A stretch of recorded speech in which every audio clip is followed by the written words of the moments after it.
Good afternoon, everyone. Welcome you all to Fire Knowledge session. Today, we are having CA Sambhav Mehrotra, Senior Consultant at Startup Movers. Today, he will be giving insights about Startup Fundraise Compliance Framework best practice. There will be a question and answer towards the end of the session. Request all the participants to reserve your questions to the last. Let's start the session with CA Sambhav. Perfect. Thank you. Thank you, FiiRE team, for having us, first of all. It's great to collaborate with another ecosystem partner and to give back and learn from the ecosystem. A little bit about myself and the firm. I'm a qualified chartered accountant since 2008, and I've specialized around the startup ecosystem ever since, where we built a practice of all the different professionals coming under one umbrella. And we are trying to simplify compliance for founder community and the startup ecosystem, not just for Indian ecosystem, but globally. In that area, we have a lot of professionals that have come under one umbrella: CAs, CS, lawyers, valuers, so that it becomes a one-stop shop for startup founders, which is Startup Movers entity.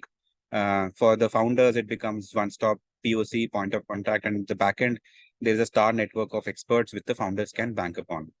Coming to today's topic, we've been in this ecosystem for almost 12, 13 years now. We've done more than 250 fundraise compliance round, right from seed stage to Series C stage. But and every time we do this session, it's not just a deliberation, but to get to learn more of what's the actual problem still the founder faces when they are trying to do the fundraise, and how we can simplify and do the call for money faster, make it a simple process, and let the funds be utilized as fast as possible. So we'll share our learnings through these presentations that I've just shared. But at the end of it, we'll want more interactive session so that we can answer to your real life difficulties if you are facing, whether you are trying to pitch or you're trying to sign a term sheet, or if you have signed a term sheet, covering all those aspects. Yeah, so topics for today. What are the compliance and procedures for fundraising for startups? This is more on the technical side. We'll cover up what are statutory compliances, regulatory compliances, what are the critical requirements, and what will be the professional support that you will need at all stages. And what is the benefit, and how we have productized this fundraise compliance to make it simple for the founder. We'll talk about that aspect as well. And even if you're not trying to raise funds today, if you want to raise funds tomorrow, how you can be ready for that fundraise so that you don't have surprises later on. Those are the few things that we are going to cover up in today's presentation. Why fundraising, importance of compliance? Of course, bootstrapped is one way to run a company, but funding is a very key aspect. If you have to scale a horizon of product and resources, and if to scale faster, funding is a key element to expedite those things. Pitching for investments and getting a deal is one aspect, right? But that's where the founder focuses to get the funds, talk to investors. But on the sidelines, some part that gets ignored is the legal and compliance side of it. So whenever you're negotiating with the investor or you're about to send a term sheet, there are certain homeworks that needs to be done. It can't be a cut, copy, paste exercise. And hence the legal and compliance side is something that founders do find complicated. So it's easier for them to talk business to the investor. But when it comes to the rationale of collating the legal and compliance framework with the investment requirement that you are putting forward, that's what gets ignored during early stages of your negotiation, which basically comes back as a bottleneck later on in your fundraise cycle. Of course, it is pervasive for companies and co-founders to raise capital to be aware and ensure compliances of other smooth business. What are the activities involved in a fundraise, right? It could look like that you sign a term sheet, get the money, start using it.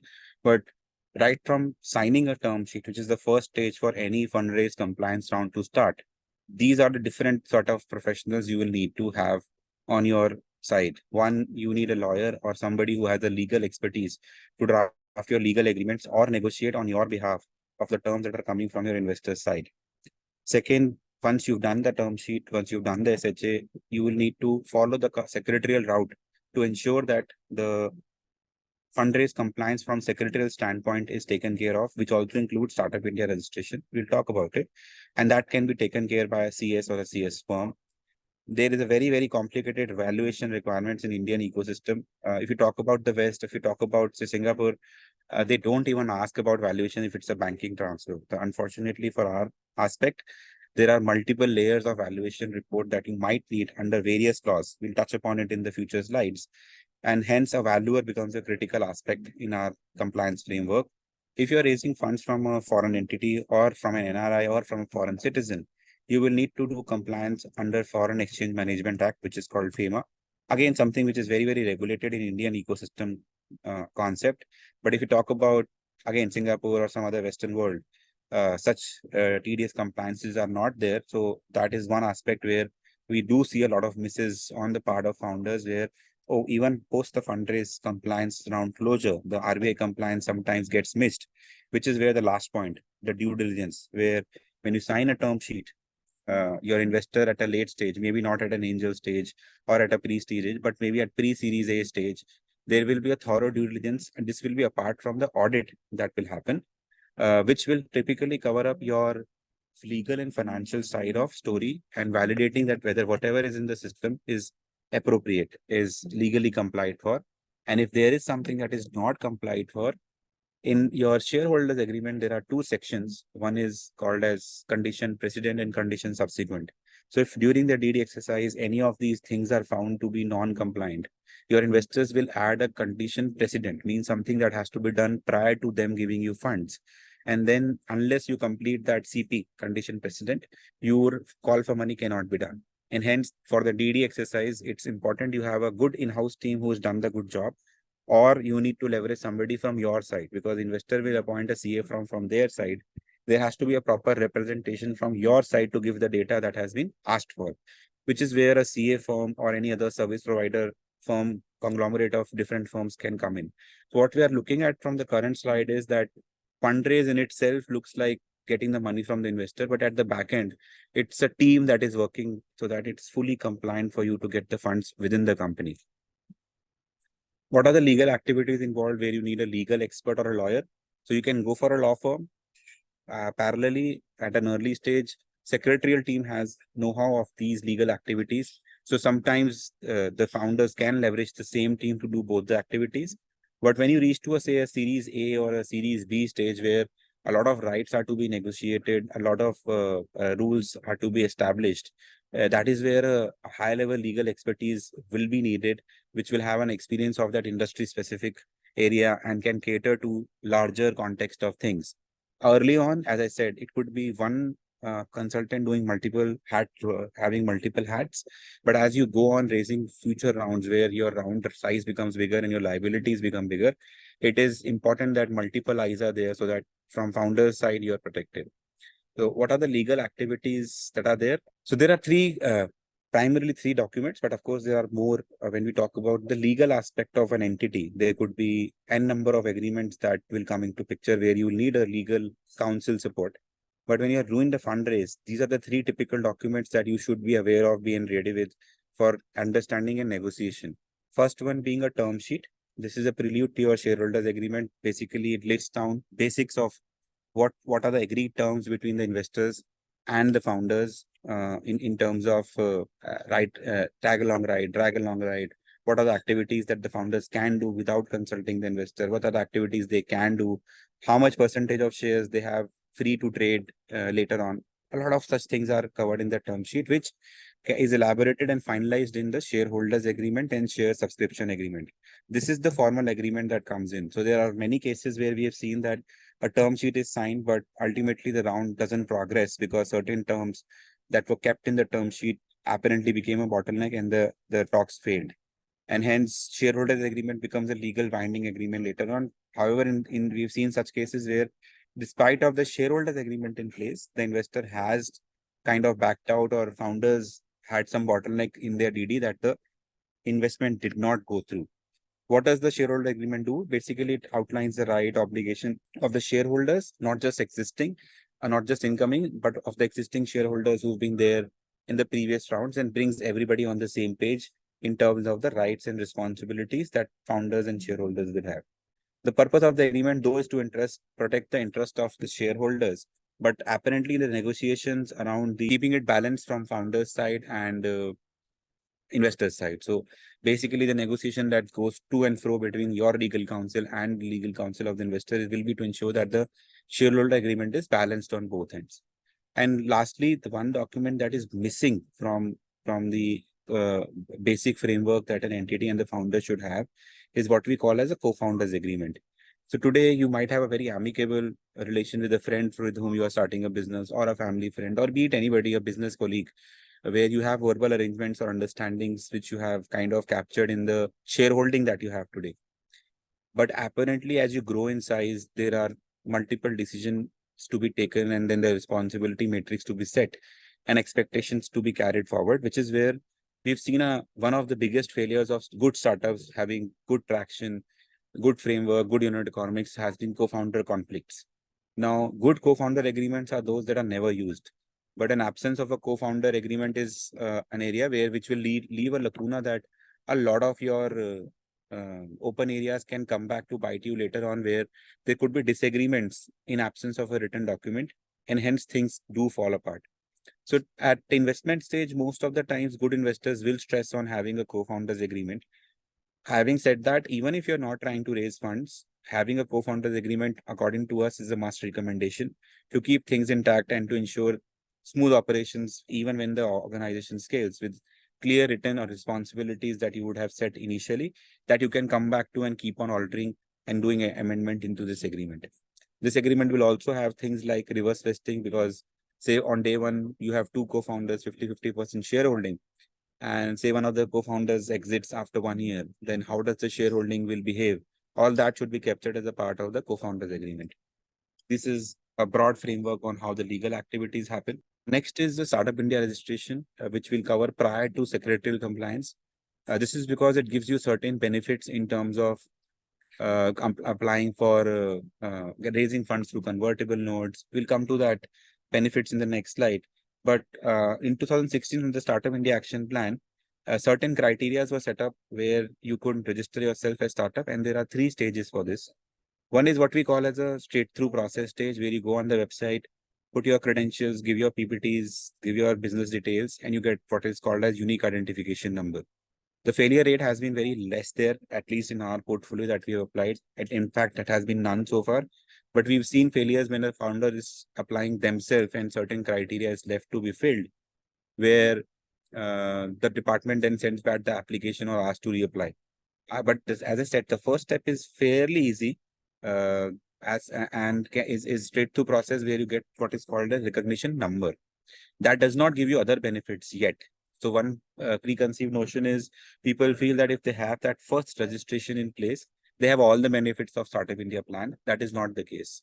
The case here is you need to go to then step 2, which is there was a problem around whenever an Indian investor was investing in a startup, the valuations became a point of conflict between income tax assessing officer and what the founder was saying or the management was saying. There was a long list of litigation that was happening, and to mitigate it, what government said was, if you are a registered startup, take a angel tax exemption, which is step 2 of the Startup India registration, and we'll ask you no questions on the valuations. But having said that, there are a lot of criteria that they have put into this angel tax exemption of what can be done by the company, what cannot be done by the company. Let's say take an example. Supposing you as a startup invest in another startup in equity shares. Now that is something that the Startup India registration provisions prohibit. Same ways you cannot buy a motor vehicle, that is prohibited. So as soon as you do it, you lose this exemption. But so far in the ecosystem, practically people are not going in that depth. So they just take the registration and they ensure that from the valuation ambit, they are secured when they are raising funds from Indian investors. And then the third one, which is not there in the slide, I'll just talk about, is the people think that Startup India gives a tax exemption on first stage itself. That is not the right criteria. There are 3 stages. One is registration, second is angel tax, and then comes your third registration, which is basically your tax exemption for 3 years amongst the 10 years, which is through an approval route from interministerial board. And the success rate there is, say, today we have about 90,000 registered startups in India, out of which approximately 30,000 have angel tax registration, and only 1,000, maybe that number is also exaggerated, maybe it's less than 1,000, have the tax exemptions. So it is not so easy to get this tax exemption. There are a lot of criteria that are defined. And since it goes through the interministerial board, for them to just distribute this exemption is also not something they are capable of doing right now. So it's very filtered process, and it's not deemed that you'll have a tax exemption if you take Startup India. Once you're done with the third step, then only you get it. But does it deprive you from other benefits? No, you still get 50% exemption on your IP registrations, on the government fees. As a startup, you can still raise money through convertible notes, which without the Startup India registration, you cannot. So Startup India has its own benefits. Biggest one being that if you're raising funds from Indian investor, you don't need a valuation report, which is the valuation requirements. Apparently, we need 3 reports. One report says Companies Act. Companies Act says we will need a report from a chartered accountant. Oh, sorry, registered valuer now, which can be a chartered accountant who has a registered valuer qualification. And that has to be on a defined methodology as per the accepted principles of the Companies Act. Companies Act is this, and then income tax says that, okay, whatever you're doing in Companies Act, that's fine. But from income tax standpoint, I will refer to merchant banker report to validate that the valuations are correct or not. Okay, now we need 2 reports. Now comes third regulation, which is under foreign exchange. What it says is you cannot allot shares to a foreign entity at less than the market price, which is the fair market value of the entity. And here also it says either it has to be a CA in practice for 10 years, or you will need it, and again from a merchant banker, category 1 merchant banker. Now we see a lot of these valuations shuffling here and there, but the good part is the base that is needed for this valuation, the practical working that as a management or a founder you need to do is more or less the same. It is just that different professionals are signing different reports for different aspects. And by following certain guidelines, we can reduce this requirement, which is the next slide. A company shall not require a valuation report from merchant banker if it is registered under Startup India and it has a angel tax exemption. Now, recently, there has been a change where they've also included non-residents in Section 56. I'm not going into depth of that ambiguity right now. There is a lot of debate going on there, whether we still need to get the merchant banker report or we can exempt it. So for now, I'm keeping that aside. We can touch base on it if you have a specific use case on that. But prior to that recent amendment that has happened, for raising funds from Indian investors, the merchant banker valuation report is not needed if you have a angel tax exemption from Startup India under DPIIT. Now, even if you need a valuation, you will need to do certain set of activities as a homework at your end, and then your homework will be picked up by this valuer to elaborate and bring in certain industry parameters so as to reach to the valuation number. I will request you to go to the last line of this slide, which says, practically it works in reverse direction. The problem here is, and I'll go to the next slide before I go back to the steps of valuation. The problem here is, this is a guru mantra I got from my experience in the startup ecosystem when I worked in a co-working company called 91 Springboard. Team traction, market size is one of the criteria for the investors to evaluate your valuation standards, and a preferred method for negotiation, because at early stage, you will not have a lot of multiples, right? You will not have a lot of data points to analyze the future cash flows. It will all be assumptions. So for an early stage investors who's looking an exit in terms of multiples and not percentages, they will basically be looking at how big your product can be in this market, how big your market size is, how big you can be in this market. Do you have the right team to do it? And have you started getting the traction from the market? These are some of the parameters they see. And then they allocate certain multiples to this. So a good team will have a 2x, 3x, 4x, 5x, 6x, 7x. If you have traction, there will be some additional multiple. If your market size is big enough, some percentage of the market size. And accordingly, you sit across the investor and see what you can do, right, in terms of negotiation. So they will say, we will give you, say, 1 crore for 15%. You don't want to dilute yourself more than 10% right now. And that's how you'll negotiate on the valuation. So today you do not have a valuation number in mind, but it's more or less coming from the valuation multiple that we talked about. And once you've negotiated, so the golden rules are that till angel stage, you should not dilute yourself more than 15%. Post Series A, you should still have more than 50% as a management shareholding. All those things are factored in. And then you reach to a number, and that would be industry specific. So for example, deep tech could have very high numbers early on, but a serve tech or a SaaS might not have a very high number early on unless a traction is established. So what the founder comes back to us is, we've signed a term sheet. We are raising 200K USD at $1 million valuation, which is about 20% dilution. Or I'm using that as an example. And now we work backwards. ideally he should have had a valuation report, presented that valuation report to the investor, done the negotiation based on that valuation report. This is, we are talking about early stage. Late stage, of course, they stress on the DCF, post Series A.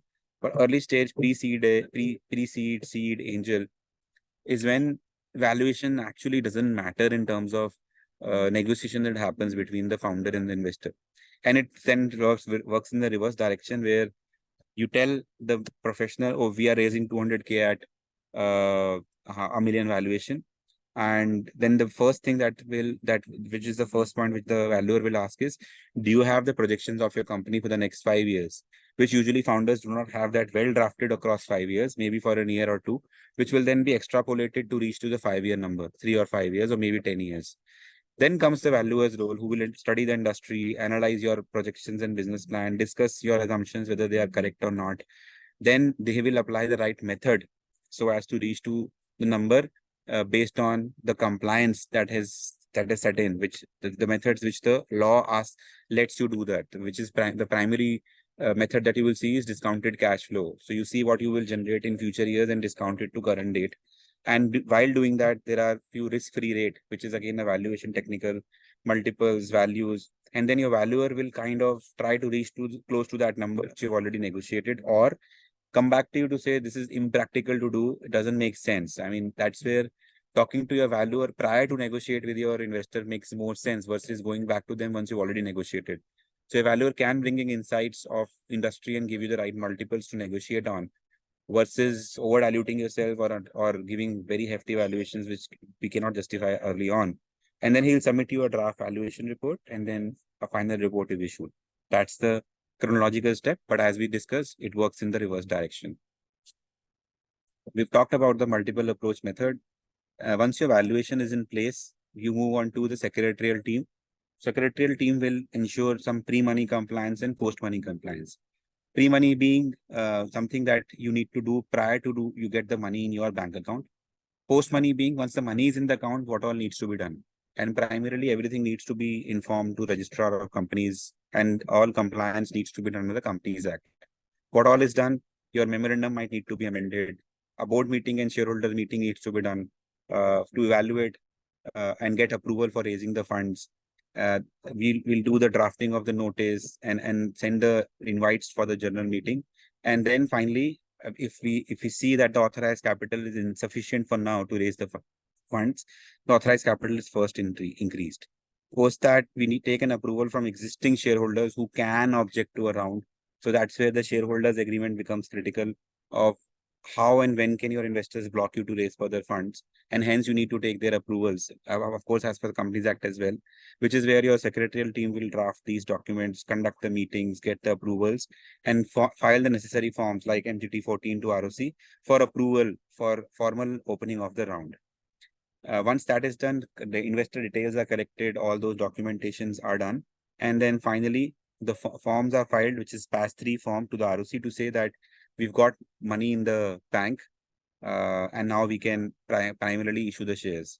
One catch here is, and that's a big miss that happens from the founders, you cannot use the money unless you've done the MGT 14 filing. Unless you have told the ROC that we are going to raise funds, you cannot use the funds. Usually people feel that we have 30 days so they can backdate things and start using the funds. That's not allowed. People have got notices. So you need to ensure that you do the compliance first and then do the call for money. Don't take a check from your investor and then go back to your professional that now I want to use this fund. Go back to your professional, get this compliance done, and then only proceed for your call for money.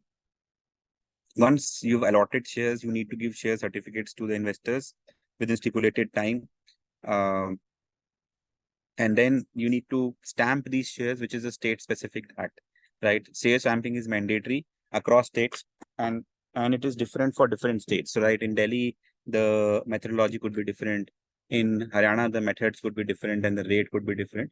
So, state-specific stamp duty, you need to analyze and get that done, or get the process started right after your allotment of shares.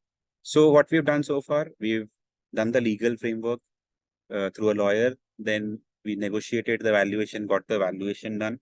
And then finally, we've opened the round and allotted shares to the investors as well.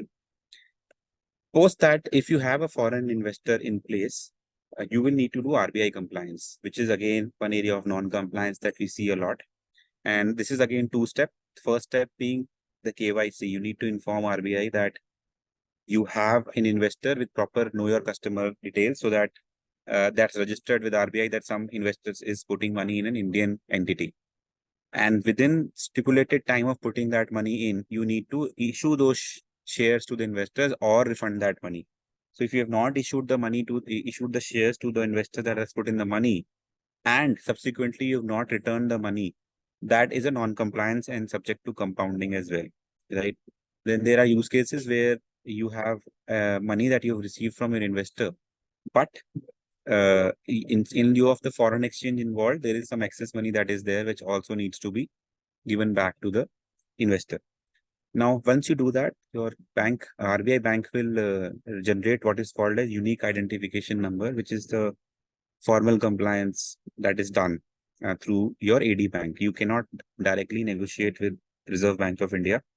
Your bank, so supposing you bank with ICICI or HDFC, those are the banks through which you can kind of deal with, and they then deal with the RBI.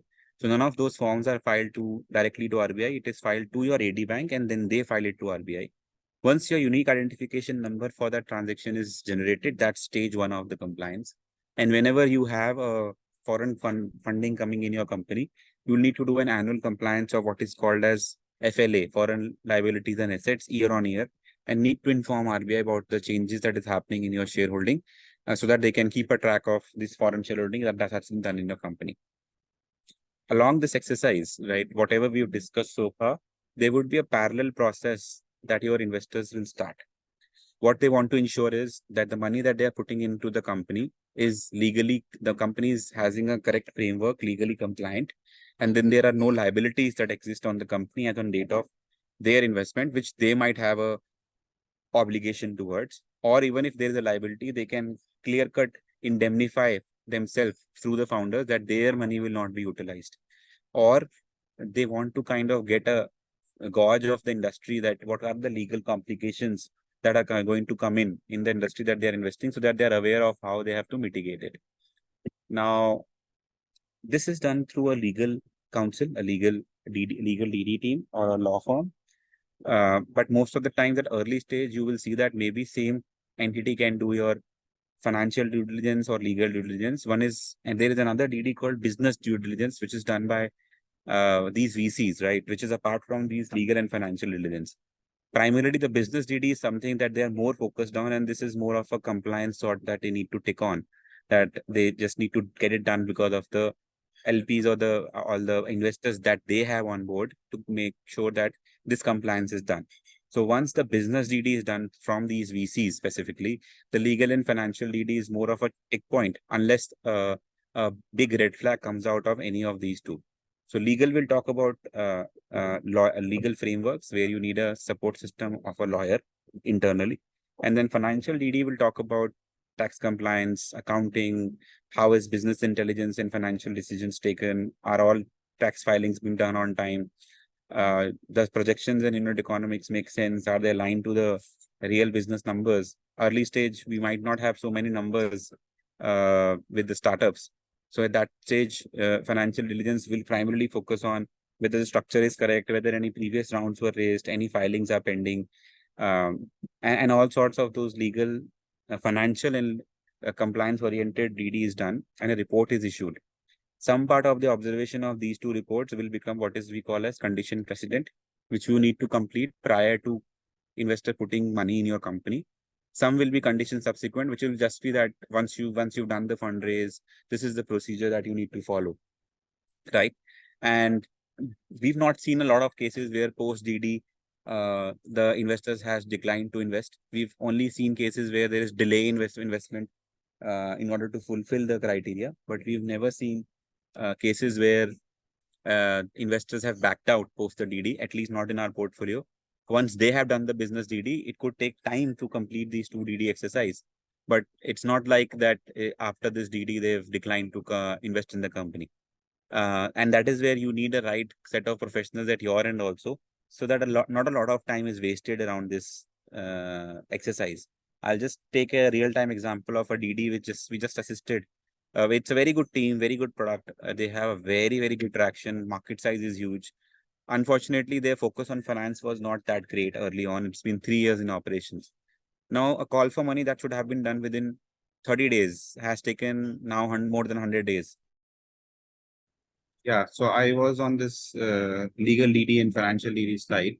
So as we discussed, some of the observations of this DD will become your condition precedent for the shareholder agreement. And of course, some of them would be general subsequent events which you will need to comply for once the call for money is done. What I stressed on was that there could be a professional from other end, which is the investor side. You will need to ensure that you have right set of people on your end so that you can do the call for money faster. At incubation stage, if I talk about, I would say early stage, pre-seed stage, seed stage, or even say angel stage, diligence takes a backseat because there is not a lot of data that's available to be vetted.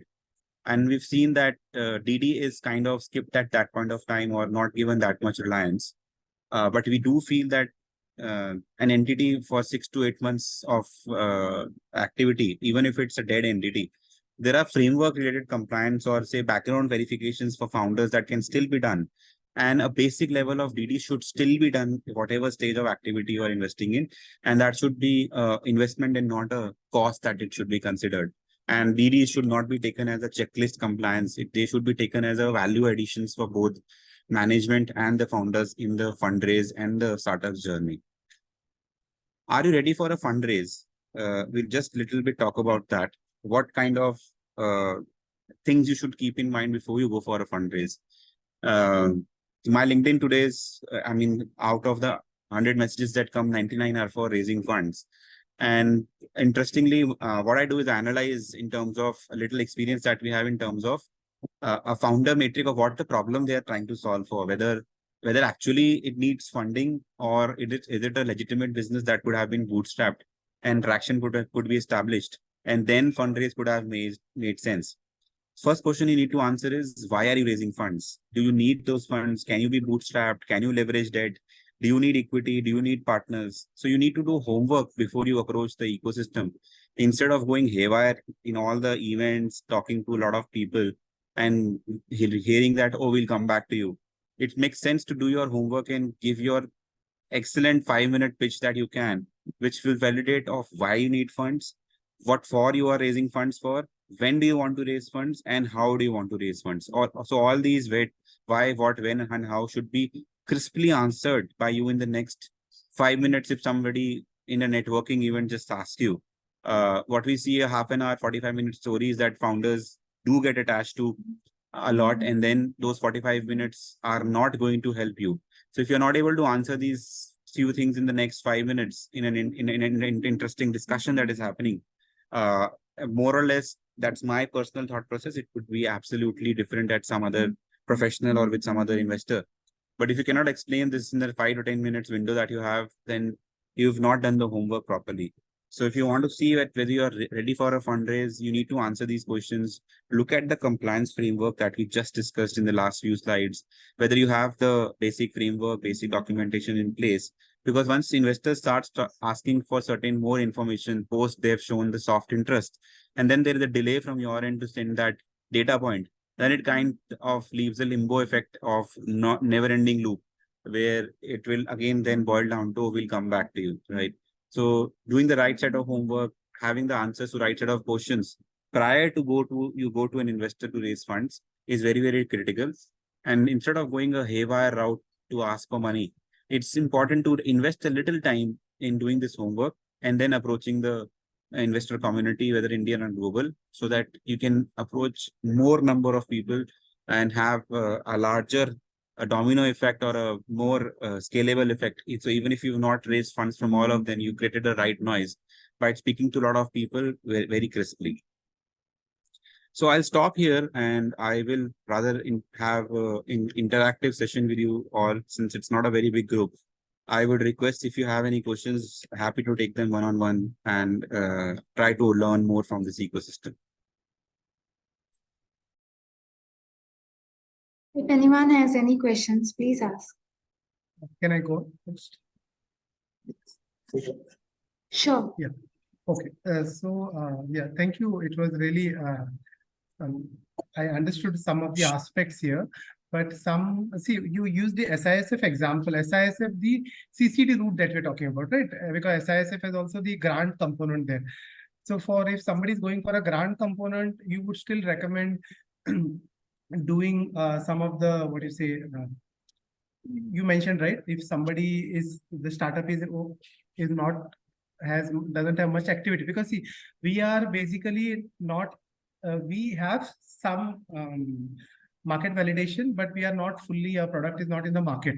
Okay, so we are actually, I will tell you our strategy and you let me know what you think is there. So we are basically getting some market validation. We are also going to start a clinical evaluation. We are expanding our team. So we are relying on grants to complete up till the market authorization. So then we wanted to raise the funds because we thought it can affect your valuation. And also if things don't go as per plan, then we have to repay the funds. So that was our concern. So what would you suggest in this case? Yeah, so I've not practically covered the grant in the slideshow that I have done. But the only thing that you need to be aware of is if it's a non-convertible grant, then there's no problem at all. You just need to follow the grant accounting protocols from finance standpoint. But from a compliance standpoint, there is not much of an activity that you need to be aware of. But assume it's a convertible grant that you've taken from any incubator. And then there are certain terms to those grants that they will be converted to equity at a later date. And in most cases, they will also say the kind of rights that they will have.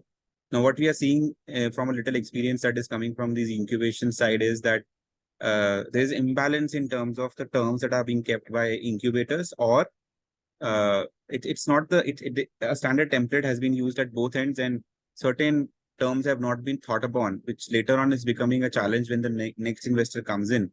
And then the founder basically wants to negotiate on certain rights, which by mistake, they've kind of signed it in the previous round with the incubator already. So despite of raising a very, very small convertible grant, or say a very small investment from these incubation centers where there was a standard agreement in place, which should have been looked on, that came as a bottleneck later on in the next round, where founder didn't want to give a right to the incoming investor. And then that investor pointed out, you gave the right to the incubatee who's invested a very less amount. And now you're negotiating on this right. So you would rather remove that right from the incubation side as well. Now incubation works on volumes, right? So it's a standard agreement and you cannot change it every now and then. It's not a very material amount that comes in. Of course, the efforts that the incubators put in at that stage is very, very material. But given the scale of the organization and the journey of the organization, later on, we feel that amount or that contribution might be material, but the terms have become a bottleneck. So the only thing you need to be aware of to answer to your question, if you're raising money through grants, if it's non-convertible, there is not much thing to be done. If it's convertible, just ensure that the terms that are there on the agreement will help you raise the future rounds, and they are not going to be a bottleneck for you. Okay, and there was one point you mentioned about the angel tax exemption and no need of valuation, because I have noticed in our case, still incubators are asking for a valuation, and we have a DIP, that DPIT registration. So what is the best way? So I'll come back to that. No, I'll come back. I did not say the valuation is not needed. I said that instead of 3 valuation reports, you just need 1. So you still need the registered value report under the Companies Act. You don't need the merchant banker report under the Income Tax Act if it's an Indian investor. Okay, so merchant bank report is not required, but the registered value. And what was the third one? You mentioned about 3 things. Third one is an overlapping. It's an overlapping report. It's again needed from a merchant banker only. So the same report can be used for FEMA compliance and the income tax compliance, or the same report that has been issued by a registered valuer, a CA can sign it, and then that can also be used for your FEMA compliance. So if you don't have an NRI or a foreign investor, I think the third requirement of the report is kind of discounted. So that you should not be worried about, right? Okay. Okay. Because see, and how the valuation will be based on the total market size, because we have a patent, but it is not yet granted. It will be published soon. So, and we have not yet assigned on the company name, because to keep our cost low as we enter the various stages, PCT and all. So how that valuation will be on TAM, on total market size? Who owns the IP right now? It's me and one of my co-founders. That's a big that's a big no-no for raising the funds, because first thing that the investor will need is IPs to be at the right place. So they will Yes. ask you to shift that IP to the company first, Correct. where So you our want to raise patent the funds, attorney, right? yeah. So our patent attorney said this can be done in 2 weeks. This can be done in 2 weeks. So, like if they Right. give a term sheet, we can probably add that in that. But you do have co-founders on board, right? Yes, we have. And that IP is in your name. Yeah, both the two co-founders' names. You We are plan to two have a third co-founders. co-founder later on, right? Yes, we plan to do that. Yes. Then you would rather shift it to the company right away, right? Okay. And then basically when you approach the investor, you are not leaving a blank space for them to evaluate, oh, the IP is not here. First, let the IP come here and then we'll talk. Okay. Now, how do you transfer the IP is another element. So you right now don't have any revenue to it. There is a requirement of IP valuation also separately, because certain capital gain norms will come in when you do that. So all those things minutely are to be taken care of. So it's better that you do that exercise today, because there is no substantial value to the IP. There is no revenue you are generating. Versus tomorrow you have a traction and then you raise funds and then you realize the IP needs to be shifted and then it becomes an issue. Got it. Thank you. Happy. Can I Any other questions? ask the next question? Yes, please go ahead. Hi, Sambhav. Wonderful presentation, really insightful.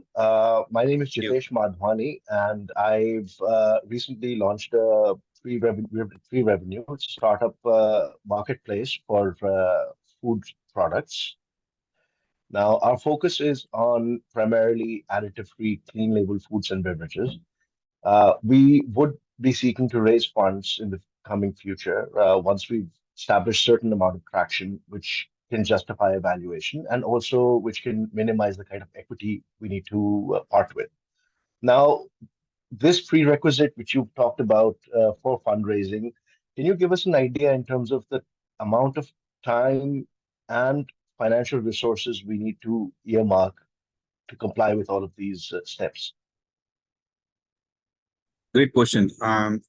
Again, it is something that is highly customizable and it is also professional driven, right? So for an example, let's just talk about the use case that we took. You don't have a projection today. Ideally, projection needs to come in from the founders, but sometimes founder face skill set gap in creating those Excel sheets. So he might have assumptions in mind, but he might not be able to draw down that whole sheet in himself or herself.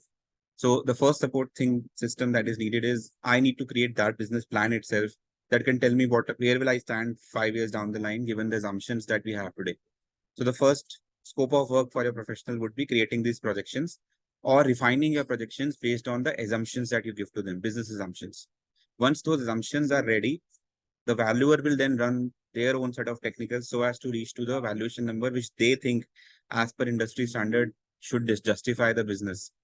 But like we said, it works in the reverse direction. So even if you have to work in reverse direction, the first thing will still remain the same, that I know the valuation number, but I don't have any numbers charted for me.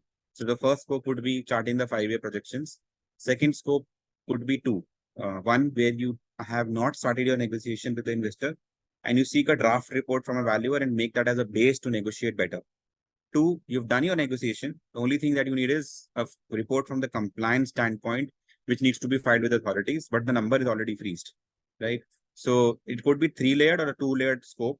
And primarily, it would roughly cost everything included somewhere between 40,000 to going up to 4 lakh, 5 lakh, depending upon the kind of round that is being raised and the risk that is being involved. So for an early stage startup, we believe, say, 45,000 is something that will take care of both exercises. Thank you. Thank you, Sambhav, for giving valuable insights. We are sure that startups might have taken a lot of knowledge from this session. I would like to highlight few points from the session.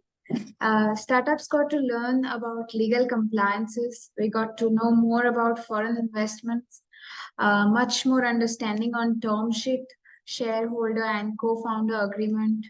Also the valuation of Guru Mantra, that is team traction, market size, how RBI compliance works for foreign investments.